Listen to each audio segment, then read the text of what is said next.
Don't forget to subscribe and hit that bell button so you wouldn't miss any of my future videos. What's up guys, Arcade Tech here, and today we're going to talk about the Asus Zenfone Max Pro M1.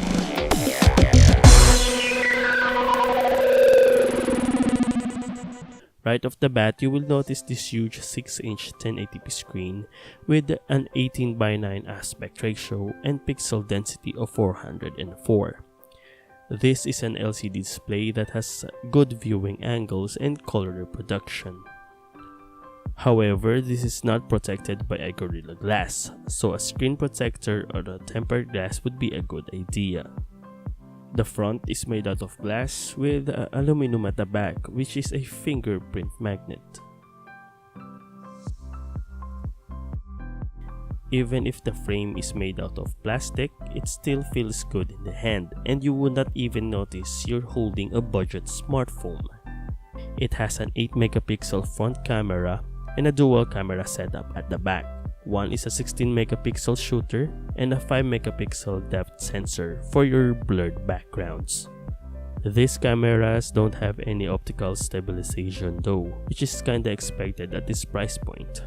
You can also shoot 4K on both DCI and UHD, but for me the sweet spot for this camera is at 1080p, as 4K video seems more shaky.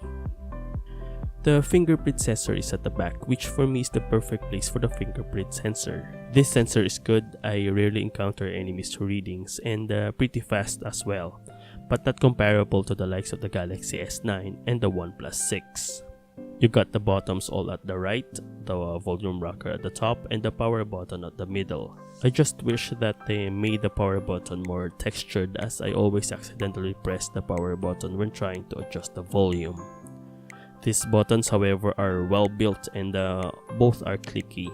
At the bottom is the micro USB and the mono speaker, which can easily be blocked when you are using your phone on landscape. And also, this still has a headphone jack, which is something I hope smartphone manufacturers will reconsider, especially on their flagship devices.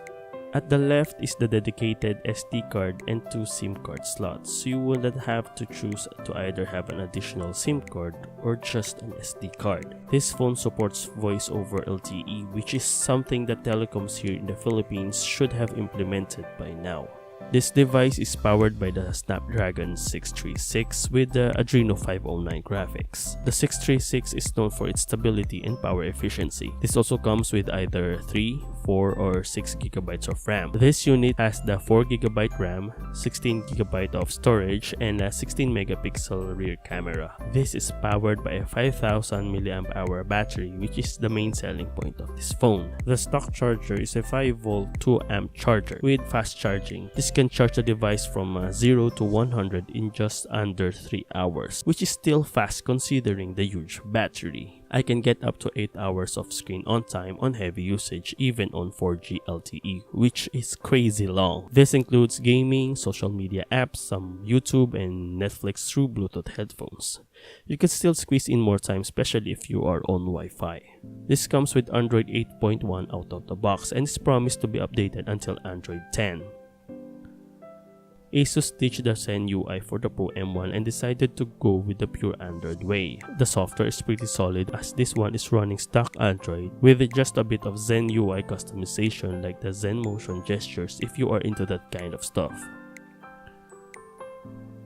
All in all, this is a great budget smartphone. You can get this phone for 13,995 Philippine peso or around $265 US. I like the screen. I think it is a good LCD screen. The UI is pretty snappy. I cannot even remember experiencing any lag or freezing with this phone due to the fact that it runs stock Android. And it also has huge battery that can last you more than a day, which is always a good thing to have. What I don't like, however, is that it still has micro USB. I think a USB Type-C will always be welcome, but that is not a deal breaker at all. What I really hate though is the stack camera that Asus decided to put in.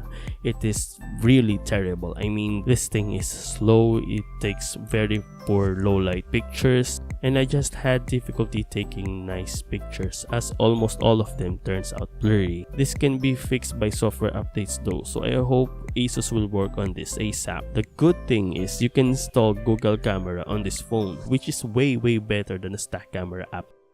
So that's it guys, I hope you find this review useful. As always, don't forget to like, subscribe if you haven't, and I'll see you on the next one.